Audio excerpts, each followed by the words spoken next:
श्री राम शोभा यात्रा आयोजन समिति द्वारा आज प्रशासन और विभिन्न संगठनों का अभिनंदन और मान सम्मान किया गया। आपको बता दें 21 जनवरी को पानीपत की शोभा यात्रा ने एक इतिहास रच दिया है। पानीपत का जीटी रोड 2.5 किलोमीटर तक अयोध्या नगरी बना रहा। शोभा यात्रा के 2 दिन बाद तक हाईवे श्री राम में ही बना हुआ है। शोभा यात्रा के नायकों का जब सम्मान किया गया तो सांसद संजय भाटिया ने पूरे जिला प्रशासन की जमकर सराहना की, साथ ही यात्रा के अनुभवों को भी साझा किया। करनाल लोकसभा सीट से भाजपा के सांसद संजय भाटिया ने सबसे पहले डीसी वीरेंद्र दहिया का उल्लेख किया। दरअसल डीसी ने कहा था कि पानीपत और सिरसा के लोग सबसे ज़्यादा अच्छे हैं। इसके जवाब में सांसद ने कहा कि आदमी के मन में ही नकारात्मक और सकारात्मक होती है, इंसान हर जगह का अच्छा होता है। सांसद संजय भाटिया ने यहाँ तक कहा कि यह कार्यक्रम किसी भी दल से ऊपर था, श्री राम सभी के हैं। वहीं पानीपत के डीसी वीरेंद्र दहिया ने भी सांसद संजय भाटिया को इस पूरी यात्रा का परिकल्पक बताया, साथ ही उन्हें श्रेय देते हुए संस्थाओं को भी जमकर सराहा। वहीं रमेश माटा ने बताया कि शोभा यात्रा में शामिल किए गए अयोध्या के मंदिर स्वरूप को भी किसी मंदिर में रखकर उनके दर्शन करवाने का प्रयास किया जाएगा और जल्द ही अयोध्या धाम के लिए संगठन की तरफ से बसों की भी व्यवस्था की जाएगी। जिसके बाद सांसद संजय भाटिया ने खुद सभी के ऊपर फूल बरसाए और सभी को दोशाला से सम्मानित किया। वहीं रमेश माटा और कृष्ण रेवड़ी ने भी सभी को सम्मानित किया। देखो, हम तो निमित्त मात्र हैं। इतने 2-2 लाख की जो प्लानिंग होती है हमारी होती है एक लिमिटेड लेवल में। हमारी होती है 1 लाख की प्लानिंग होती है, 2 लाख की होती है। जब 5 लाख आ जाते हैं तो आप सोचो कि हमारी प्लानिंग है तो भगवान का तो साथ होना ही जरूरी है। 5-6 लाख लोग जब होते हैं तो वहाँ पे छोटी भी चीज, एक छोटी सी भी घटना यहाँ पे नहीं हुई। यहाँ पे स्टैम्पीड होने की संभावना रहती है, छोटा मोटा किसी को बीमारी की संभावना होती है। एक भी मात्र इसी तरह का भी संकट इस यात्रा में नहीं आया। तो इसके लिए तो मैं कहूँगा कि भगवान ही साथ में था और मैं इसको पूरी तरह से मानता भी हूँ। श्रद्धा देखी जाती है, कहते शिव की गंगा भी पानी है, आबे जमजम भी पानी है, केवल श्रद्धा की वाणी। श्रद्धा डिपेंड करती है।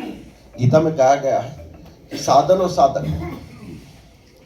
साधक ने काम कराया, भाटिया साहब को उन्होंने साधन के रूप में यूज किया।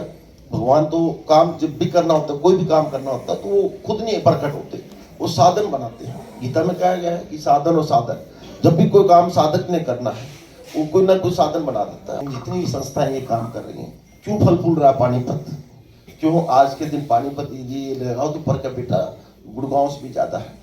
2 ही जिले ऐसे हैं जिनके आदमी इतने अच्छे हैं, सिरसा और पानीपत, जो बाद में भी याद रखते हैं और बाद में भी संबंध रखते, जाने के बाद अफसर के जाने के बाद टच में रहते हैं।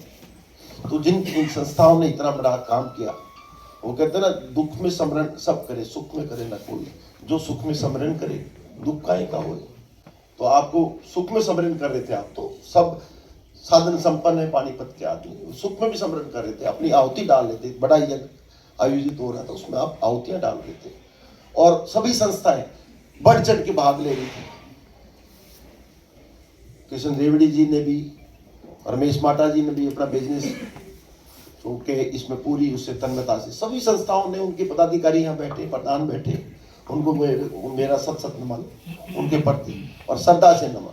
हम राजनीतिक क्षेत्र में है, सामाजिक क्षेत्र में है, उस लेवल की नॉलेज, उस लेवल का कंटेंट, उस लेवल की वक्ता शैली हमारी नहीं है जितनी डीसी साहब की। और मैं, आपने ध्यान नहीं दिया, उन्होंने कहा कि हमारे अधिकारियों में चर्चा होती है कि 2 जिले बहुत अच्छे हैं, मतलब वहां के लोग बहुत अच्छे हैं।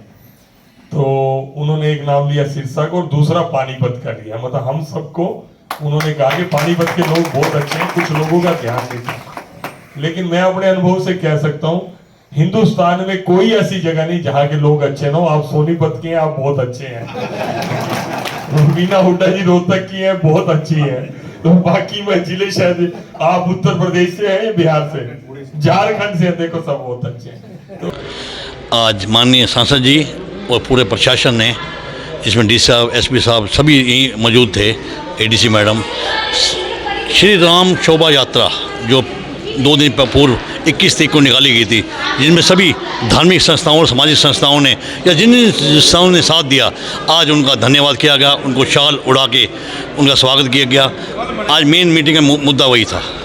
शोभा यात्रा में शामिल रथ के ऊपर जो राम दरबार था, क्या उसको लोगों की देखभाल के देखने के लिए जो अयोध्या नहीं जा सकते कहीं लगाया जाएगा? बिल्कुल, अभी उस रथ को हमने राम मंदिर में स्थापित कर दिया है, वार्ड नंबर 7 में।